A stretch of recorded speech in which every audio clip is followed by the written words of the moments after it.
bats have something for everyone to love.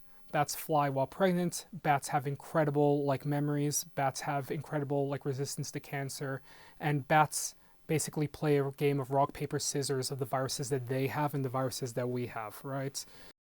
Juan Manuel Vasquez, assistant professor in the Department of Biology in the Hooke Institute for Life Sciences. So bats have a bad rap for a number of reasons. First off, it's really rats that should have a bad rap. Like, they killed a third of Europe. And yet, even though people used to be really scared of rats, people developed this fear of bats after it was discovered that bats could carry rabies, right? But so can a lot of other animals, like if you see a stray dog, stray raccoon, but bats were new and it was like a whole new discovery, and everyone has seen a bat in their attic, and that's the big difference, right? They enter our houses and it's scary, right? It's really funny because Bram Stoker came into the picture and made Dracula during this time period that bats are scary, right?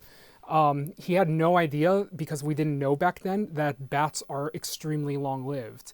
It's not until the 80s and the 90s that we start recatching bats that we had caught 30, 40 years ago, and then bat biologists are like, wow, this is my tag from when I was just this young whippersnapper, and now this bat looks younger than I do, right?